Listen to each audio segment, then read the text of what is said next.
Once again. Listen to me. Something was happening when this child was born. God became a man. But what I want us to see today is that when we understand what happened, we will thank God. Let me give you a story. Let's say we have a man who is homeless, standing by the wayside. He's not eating for days. He's standing by the wayside begging. And coming through was a woman with a small pot of stew.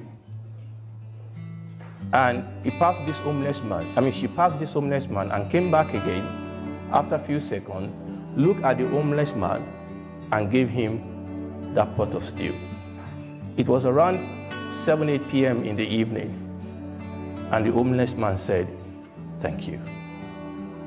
Thank you." He's not eating for days. He's been standing there for days and everybody seems to ignore him. But here comes this woman, this Samaritan of a woman, and gave him this pot of stew. She gave him this pot of stew and he said, "Thank you." And then the woman left. I mean, most of us in that situation will say, "Thank you. Thank you for giving me something to what? To eat." But this is where the story gets a little bit interesting.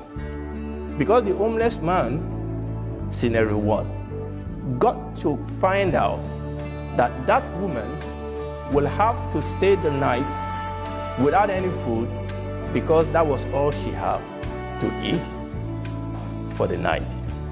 It's well, it's not. That's all she has to eat for the night. But she made that sacrifice to say, "You know what?